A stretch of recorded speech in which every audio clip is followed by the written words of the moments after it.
rollin', roll, belly ass, belly ass, rollin' like CD on my Dodge brakes. Put the bride in my head, I ain't know my nigga brother, but I paid him the fiend and living in this echo. Oh my God, I'm living in the pink.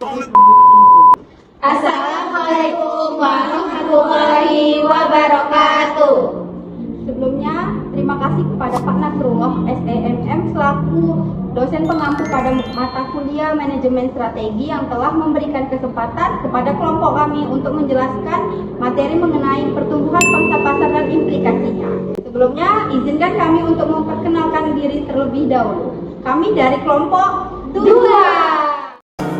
Foto kita belum tak pernah begitu dekat.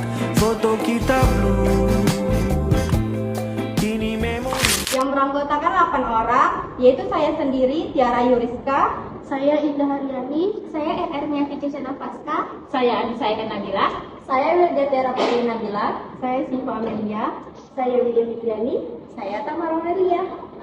A few moments later. Jadi kami akan menjelaskan sedikit pendahuluan dari materi ini.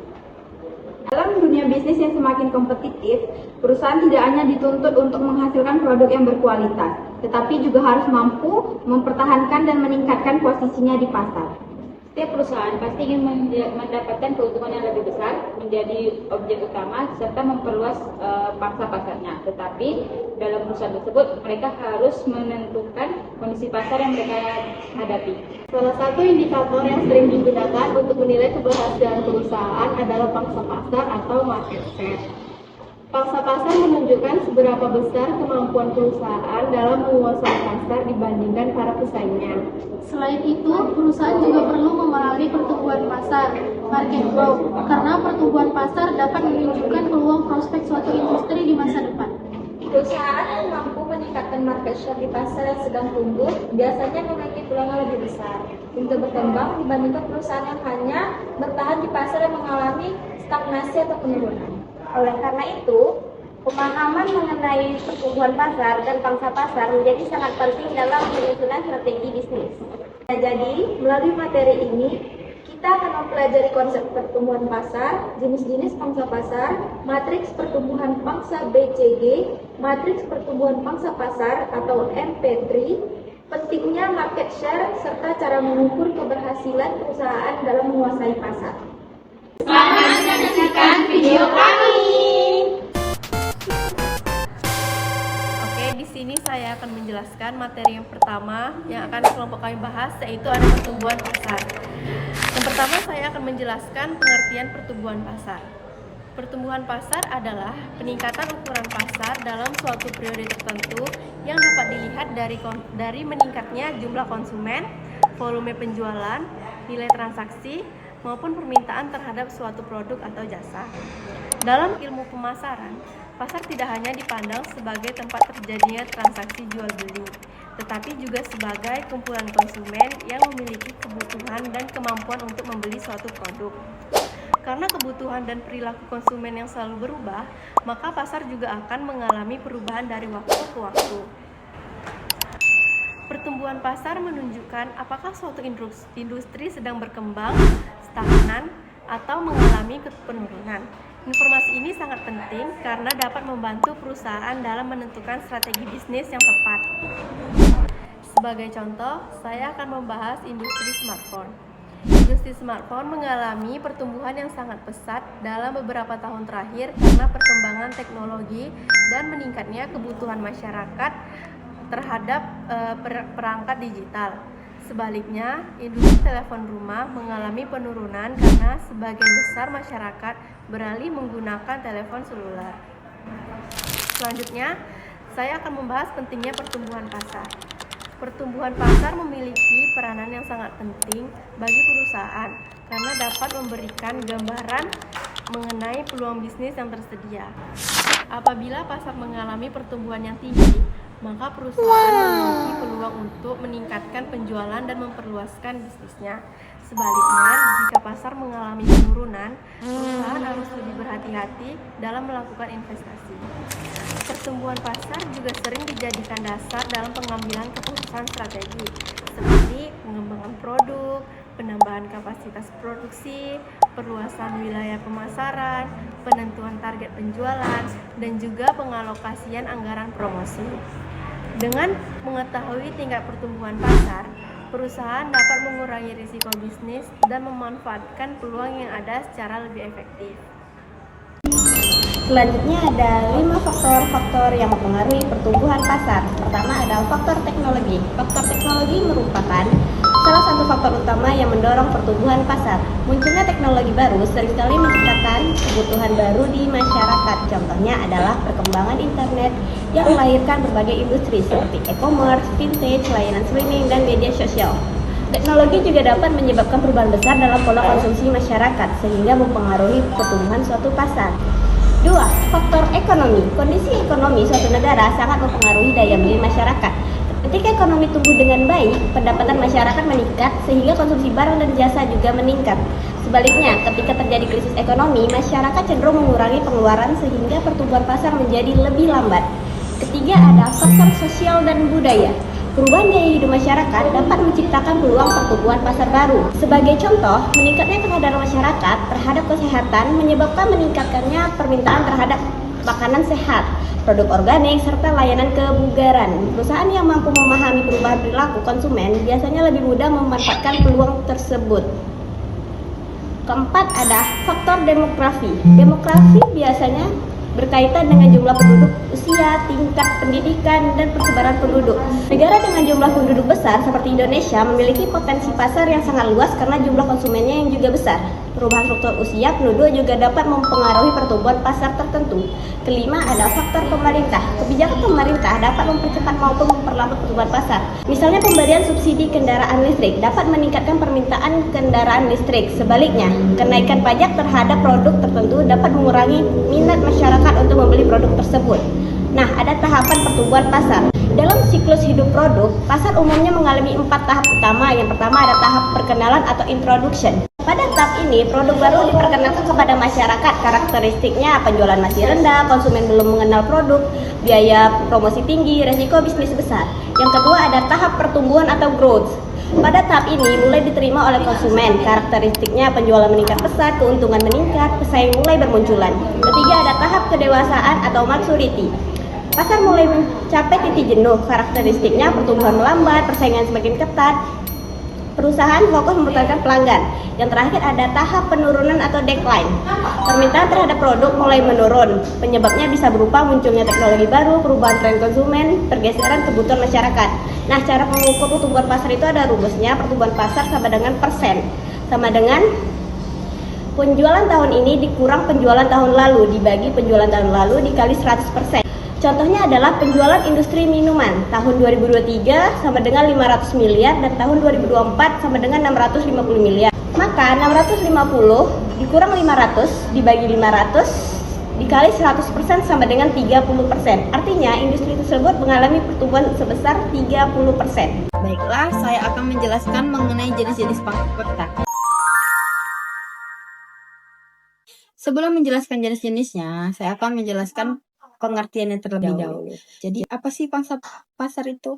Pangsa pasar atau market share merupakan persentase penjualan yang berhasil diperoleh suatu perusahaan dibandingkan dengan total penjualan seluruh perusahaan yang berada dalam industri yang sama. Dengan kata lain, pangsa pasar menunjukkan seberapa besar bagian pasar yang berhasil dikuasai oleh suatu perusahaan. Pangsa pasar menjadi salah satu indikator penting untuk mengetahui posisi kompetitif suatu perusahaan. Semakin besar pangsa pasar yang dimiliki, maka semakin kuat posisi perusahaan tersebut dibandingkan para pesaingnya. Sebaliknya, jika pangsa pasar kecil, perusahaan perlu melakukan evaluasi terhadap strategi pemasaran, kualitas produk, maupun pelayanan yang diberikan agar mampu meningkatkan daya saingnya di pasar. Selanjutnya, ada 3 fungsi pangsa pasar. Yang pertama adalah untuk mengukur kekuatan perusahaan dalam persaingan. Dengan mengetahui besarnya pangsa pasar, perusahaan dapat melihat sejauh mana kemampuannya dalam menarik konsumen dibandingkan pesaing. Fungsi kedua, pangsa pasar dapat digunakan untuk menilai efektivitas strategi pemasaran yang telah ditetapkan. Jika pangsa pasar mengalami peningkatan, hal tersebut menunjukkan bahwa strategi pemasaran yang dilakukan cenderung berhasil. Namun, jika pangsa pasar menurun, perusahaan perlu melakukan perbaikan strategi agar dapat mempertahankan atau meningkatkan jumlah konsumennya. Fungsi ketiga adalah untuk mengetahui posisi perusahaan dibandingkan pesaing. Informasi ini penting karena dapat membantu perusahaan memahami siapa pesaing utama mereka dan bagaimana kondisi persaingan dalam industri tersebut. Selain itu, pangsa pasar juga menjadi dasar dalam pengambilan keputusan bisnis. Misalnya, perusahaan dapat menentukan apakah perlu melakukan ekspansi pasar, mengembangkan produk baru, meningkatkan promosi, atau menerapkan strategi harga tertentu untuk memperoleh pangsa pasar yang lebih besar. Nah, kita masuk ke dalam jenis-jenis pangsa pasar. Ada 3 jenis-jenis pangsa pasar, yaitu yang pertama, pangsa pasar absolut. Pangsa pasar absolut merupakan persentase penjualan suatu perusahaan dibandingkan dengan total penjualan seluruh pasar dalam industri yang sama. Perhitungannya menggunakan rumus, yaitu penjualan perusahaan dibagi total penjualan pasar kemudian dikalikan 100%. Sebagai contoh, jika suatu perusahaan mampu menjual sebanyak 300 unit produk, sedangkan total penjualan seluruh pasar mencapai 1000 unit, maka pangsa pasar absolut perusahaan tersebut adalah 30%. Artinya, perusahaan berhasil menguasai 30% dari keseluruhan pasar yang ada. Pangsa pasar absolut biasanya digunakan untuk melihat seberapa besar kontribusi suatu perusahaan dalam suatu industri secara keseluruhan. Semakin tinggi persentasenya, maka semakin besar pula pengaruh perusahaan tersebut di pasar. Yang kedua, pangsa pasar relatif. Jenis berikutnya adalah pangsa pasar relatif. Berbeda dengan pangsa pasar absolut, pangsa pasar relatif digunakan untuk membandingkan kekuatan perusahaan dengan pesaing terbesarnya. Jika perusahaan A memiliki pangsa pasar sebesar 40%, sedangkan pesaing terbesarnya yaitu perusahaan B memiliki pangsa pasar sebesar 20%, maka hasil perhitungannya adalah 40 dibagi 20 sehingga diperoleh angka 2. Angka tersebut menunjukkan bahwa perusahaan A memiliki pangsa pasar yang 2 kali lebih kuat dibandingkan pesaing utamanya. Dengan mengetahui pangsa pasar relatif, perusahaan dapat menilai tingkat dominasinya dalam persaingan dan menyusun strategi yang tepat untuk mempertahankan atau meningkatkan keunggulan kompetitifnya. Nah, yang terakhir ada served market share. Merupakan pangsa pasar yang dihitung berdasarkan segmen pasar tertentu yang memang menjadi target dan dilayani oleh perusahaan. Tidak semua perusahaan menargetkan seluruh konsumen dalam suatu industri. Ada perusahaan yang hanya fokus pada kelompok konsumen tertentu sesuai dengan karakteristik produk yang ditawarkan. Contohnya adalah Ferrari. Ferrari memproduksi mobil sport premium yang ditujukan untuk konsumen dengan daya beli tinggi. Oleh karena itu, pangsa pasar Ferrari tidak dihitung berdasarkan keseluruhan pasar mobil, melainkan berdasarkan pasar mobil premium atau mobil sport mewah yang menjadi segmen sasarannya. Konsep ini penting karena dapat memberikan gambaran yang lebih akurat mengenai keberhasilan perusahaan dalam menguasai pasar yang memang menjadi target utamanya. Dengan memahami served market share, perusahaan dapat lebih fokus dalam memenuhi kebutuhan konsumen pada segmen tertentu dan meningkatkan loyalitas pelanggan. Selanjutnya, saya akan membahas yang C, matriks pertumbuhan pangsa BCG. BCG matriks adalah alat yang digunakan perusahaan untuk melihat posisi produknya di pasar. Penilaiannya berdasarkan 2 hal, yaitu seberapa besar produk tersebut menguasai pasar, seberapa cepat pasar produk tersebut berkembang. Dari penilaian tersebut, produk dibagi menjadi 4 kelompok. Yang pertama ada start. Produk ini sangat diminati oleh konsumen dan berada di pasar yang sedang berkembang pesat. Ciri-cirinya adalah penjualannya tinggi, banyak dibeli oleh konsumen, pasarnya terus berkembang. Strategi perusahaannya adalah terus mengembangkan produk, menambahkan promosi dan investasi agar tetap unggul. Contohnya adalah produk smartphone yang sedang populer dan banyak digunakan oleh masyarakat. Nah, yang kedua ada cash cow. Produk ini sudah sangat kuat di pasar, tetapi pertumbuhan pasarnya tidak terlalu cepat lagi. Ciri-cirinya adalah penjualannya tetap tinggi, memiliki banyak pelanggan setia, memberikan keuntungan yang stabil. Strategi perusahaannya adalah mempertahankan kualitas produk, menjaga pelanggan agar tetap loyal. Contohnya, produk kebutuhan sehari-hari yang sudah lama dikenal masyarakat. Nah, yang ketiga ada question mark. Produk ini berada di pasar yang berkembang tetapi penjualannya masih rendah. Ciri-cirinya masih baru atau belum dikenal luas. Memiliki peluang berkembang membutuhkan biaya promosi yang cukup besar. Strategi perusahaannya menilai apakah produk layak dikembangkan atau tidak. Jika berpotensi, perusahaan dapat meningkatkan promosi dan investasi. Contohnya adalah produk baru yang baru saja diluncurkan ke pasar. Lalu yang terakhir ada dog. Produk ini memiliki penjualan yang paling rendah dan berada di pasar yang pertumbuhannya juga rendah. Ciri-cirinya kurang diminati konsumen, sulit bersaing dengan produk kecil, keuntungan yang diperoleh juga kecil. Strategi perusahaannya mengurangi biaya untuk produk tersebut. Jika tidak menguntungkan, produk dapat dihentikan. Kesimpulannya adalah BCG Matrix membantu perusahaan mengetahui kondisi setiap produknya. Dengan alat ini, perusahaan dapat menentukan produk mana yang perlu dikembangkan, dipertahankan, atau bahkan dihentikan agar sumber daya perusahaan yang digunakan secara lebih efektif. Terima kasih. Setelah membahas matriks pertumbuhan pangsa BCG pada bagian sebelumnya, selanjutnya saya akan membahas mengenai matriks pertumbuhan pangsa pasar atau MP3. Jika BCG matrix digunakan untuk mengelompokkan posisi produk berdasarkan pertumbuhan pasar dan pangsa pasar, maka MP3 membantu perusahaan menganalisis posisi produk tersebut sebagai dasar dalam pengambilan keputusan strategis. Nah, apa sih itu matriks pertumbuhan pangsa pasar atau MP3? Matriks pertumbuhan pangsa pasar atau MP3 merupakan alat analisis yang digunakan untuk melihat posisi suatu produk atau unit bisnis berdasarkan dua faktor utama, yaitu tingkat pertumbuhan pasar dan pangsa pasar yang dimiliki perusahaan. Secara sederhana, MP3 membantu perusahaan mengetahui apakah suatu produk masih memiliki peluang untuk berkembang atau justru sudah berada pada pasar yang mulai jenuh. Selain itu, MP3 juga membantu perusahaan melihat seberapa kuat posisi produknya dibandingkan dengan para pesaing. Analisis ini penting karena tidak semua produk memiliki peluang pertumbuhan yang sama. Ada produk yang saat ini masih memiliki penjualan tinggi tetapi berada pada pasar yang pertumbuhannya juga rendah, sehingga peluang perkembangannya di masa depan menjadi terbatas. Sebaliknya, ada juga produk penjualannya yang belum terlalu besar tetapi memiliki prospek yang baik karena berada pada pasar yang sedang berkembang pesat. Tujuan utama penggunaan MP3 adalah membantu perusahaan dalam mengambil keputusan strategis. Dengan menggunakan MP3, perusahaan dapat menentukan produk mana yang perlu mendapatkan investasi besar, produk mana yang cukup dipertahankan, dan produk mana yang perlu dievaluasi kembali. Dalam penerapannya, perusahaan terlebih dahulu mengukur tingkat pertumbuhan pasar dan menghitung pangsa pasar produknya. Setelah itu, kedua informasi tersebut dianalisis untuk mengetahui posisi produknya di pasar. Hasil analisis tersebut kemudian digunakan sebagai dasar dalam menentukan strategi bisnis yang tepat. Agar lebih mudah dipahami, saya akan memberikan contoh. Kita dapat melihat produk iPhone. Meskipun pasar smartphone saat ini tidak tumbuh secepat beberapa tahun yang lalu, iPhone masih memiliki pangsa pasar yang kuat dan pelanggan yang loyal. Oleh karena itu, Apple tetap melakukan pengembangan produknya karena iPhone masih memberikan keuntungan yang besar bagi perusahaan. Sebaliknya, jika produk smartphone yang memiliki pangsa pasar yang rendah dan berada pada pasar yang pertumbuhannya juga rendah, maka perusahaan perlu mengevaluasi kembali strategi yang digunakan agar sumber daya yang dimiliki tidak terbuang sia-sia.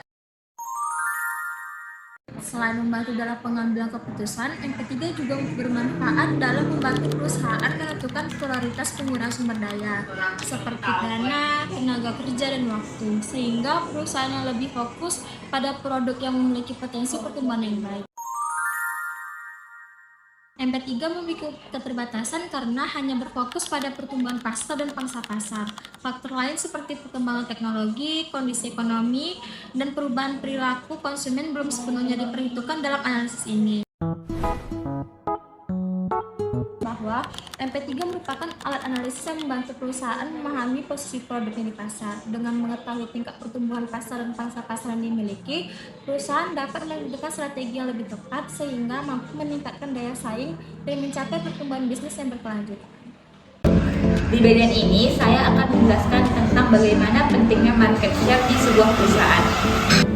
Jadi, market share sendiri itu adalah persentase penguasaan pasar yang dimiliki oleh suatu perusahaan dibandingkan dengan pesaingnya dalam industri yang sama. Dengan kata lain, market share menunjukkan seberapa besar produk kita diminati oleh konsumen. Market share juga bisa dijadikan sebagai alat ukuran keberhasilan perusahaan. Karena semakin besar market share yang dimiliki, itu berarti semakin banyak produk yang terjual oleh konsumen. Hal ini menunjukkan bahwa perusahaan mampu bersaing dan memiliki posisi kuat di dalam pasar. Sebagai contoh yang bisa kita ambil adalah kita bisa lihat produk Indomie.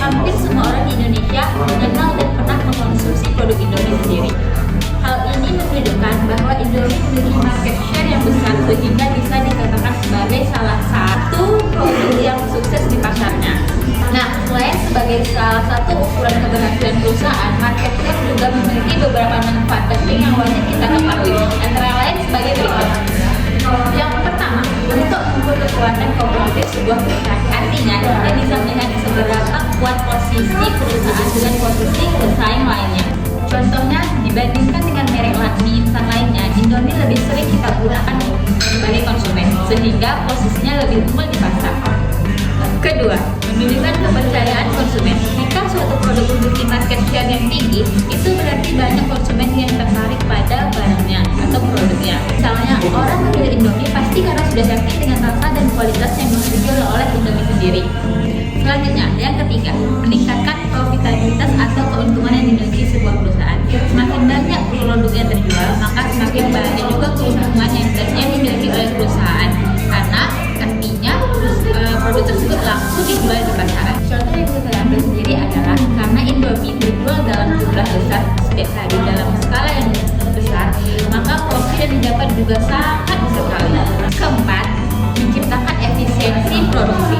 Perusahaan yang memproduksi dalam jumlah besar bisa meningkatkan biaya produksinya per unit. Misalnya, Indomie memproduksi dalam skala besar sehingga biaya per bungkus menjadi lebih murah. Yang kelima, memperkuat citra merek. Semakin besar market share, maka biasanya merek tersebut akan semakin dikenali oleh semua masyarakat maupun di kalangan usia. Contohnya yang bisa kita ambil itu adalah ketika kita mendengar kata mie instan, pasti kita akan mengingatnya sebagai Indomie karena Indomie seleraku. Oh my god! Wow! Dan yang terakhir atau yang keenam, market share dapat menarik investor. Investor cenderung tertarik pada perusahaan yang memiliki posisi pasar yang kuat karena dianggap lebih memiliki benefit atau memiliki peluang berkembang yang besar. Contohnya, perusahaan seperti Indomie pasti lebih mudah mendapatkan kepercayaan dari investor-investor luar karena investor tersebut yakin produk Indomie akan terjual habis atau terjual laku di pangsa pasar dimanapun.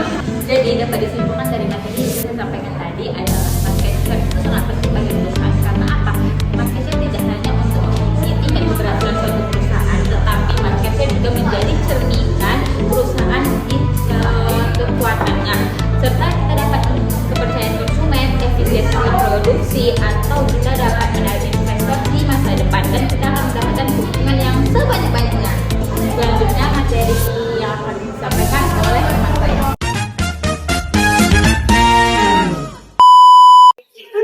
Pada bagian ini saya akan menjelaskan mengenai cara mengukur tingkat keberhasilan perusahaan dalam market share atau pangsa pasar.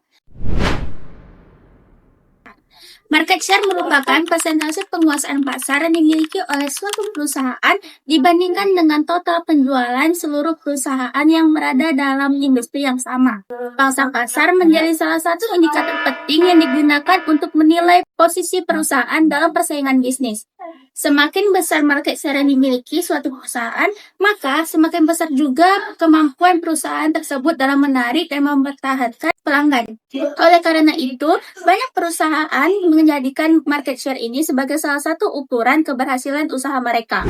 Untuk mengukur market share, perusahaan dapat menggunakan rumus sebagai berikut. Penjualan perusahaan dibagi dengan total penjualan pasar dikali 100%. Melalui rumus tersebut, perusahaan dapat mengetahui seberapa besar kontribusi penjualannya terhadap keseluruhan pasar. Sebagai contoh, sebuah perusahaan minuman berhasil menjual sebanyak 50.000 botol dalam 1 tahun. Sementara itu, total penjualan minuman sejenis di pasar mencapai 500.000 per tahun. Maka, perhitungan market share perusahaan tersebut adalah 50.000 dibagi dengan 500.000 dikali 100% yang hasilnya 10%. Artinya, perusahaan tersebut berhasil menguasai 10% dari keseluruhan pasar minuman yang ada. Selain berdasarkan volume penjualan, market share ini juga dapat diukur berdasarkan nilai penjualan atau pendapatan yang diperoleh oleh perusahaan. Cara ini sering digunakan pada industri yang memiliki variasi harga produk yang cukup besar. Pengukuran market share perlu dilakukan secara berkala, seperti setiap bulan, setiap triwulan, ataupun setiap tahun. Dengan melakukan pengukuran secara rutin, perusahaan dapat mengetahui apakah pangsa pasarnya meningkat, apakah menurun, atau tetap stabil. Data market share juga dapat digunakan sebagai dasar dalam pengambilan keputusan strategis, seperti menentukan target penjualan, menyusun strategi pemasaran, melakukan inovasi produk, maupun memperluas wilayah pemasaran. Dengan demikian, market share bukan hanya sekadar angka, tetapi juga menjadi alat untuk mengukur seberapa berhasilnya perusahaan dalam bersaing dan mempertahankan posisinya di pasar. Setelah mengetahui cara mengukur market share, selanjutnya akan dijelaskan oleh Tamara mengenai indikator-indikator yang menunjukkan keberhasilan perusahaan dalam meningkatkan market share. Menjelaskan mengenai indikator keberhasilan perusahaan dalam market share. Keberhasilan perusahaan dalam market share tidak hanya dilihat dari besarnya pangsa pasar yang dimiliki saat ini, tetapi juga dari perkembangan dan pertumbuhannya dari waktu ke waktu. Perusahaan dikatakan berhasil apabila mampu mempertahankan atau meningkatkan pangsa pasarnya di tengah persaingan yang semakin ketat. Terdapat beberapa indikator yang dapat digunakan untuk menilai keberhasilan market share suatu perusahaan. Nah, yang pertama, meningkatnya persentase market share dari periode sebelumnya. Jika pangsa pasar perusahaan terus bertambah setiap tahun, hal ini menunjukkan bahwa perusahaan semakin mampu menarik konsumen dibandingkan para pesaingnya. Nah, yang kedua, meningkatnya jumlah pelanggan. Bertambahnya pelanggan menunjukkan bahwa produk atau jasa yang ditawarkan semakin diterima oleh masyarakat dan mampu memenuhi kebutuhan konsumen. Ketiga, pertumbuhan penjualan yang lebih tinggi dibandingkan pesaing. Apabila penjualan perusahaan tumbuh lebih cepat daripada perusahaan lain dalam industri yang sama, maka peluang untuk meningkatkan market share juga semakin besar. Yang keempat, meningkatnya loyalitas pelanggan. Pelanggan yang loyal cenderung melakukan pembelian ulang dan merekomendasikan produk kepada orang lain. Hal ini akan membantu perusahaan mempertahankan bahkan memperluas pangsa pasarnya. Yang kelima, meningkatnya kesadaran dan citra merek di masyarakat. Semakin dikenal dan dipercaya suatu merek, semakin besar peluang perusahaan untuk memperoleh pangsa pasar yang lebih luas. Selain itu, perusahaan juga perlu membandingkan market share yang dimilikinya dengan market share para pesaing utama. Dari perbandingan tersebut, dapat diketahui apakah posisi perusahaan berada sebagai pemimpin pasar, penantang pasar, pengikut pasar, atau hanya melayani segmen pasar tertentu. Oleh karena itu, pengukuran market share secara berkala sangat penting untuk mengevaluasi efektivitas strategi pemasaran yang telah dilakukan. Hasil evaluasi tersebut dapat digunakan sebagai dasar dalam menyusun strategi bisnis yang lebih baik pada masa mendatang. Sebagai kesimpulan, market share merupakan salah satu ukuran penting dalam menilai keberhasilan perusahaan. Semakin besar dan semakin meningkat market share yang dimiliki, maka semakin kuat posisi perusahaan dalam menghadapi persaingan dan mencapai tujuan bisnisnya. Sekian pemaparan materi dari kelompok kami. Semoga ilmunya dapat bermanfaat buat kita semua dan mudah dipahami. Jikalau ada salah penjelasan atau salah kata, kami mohon maaf. Kami akhiri. Wabillahi taufiq wal hidayah. Wassalamualaikum warahmatullahi wabarakatuh.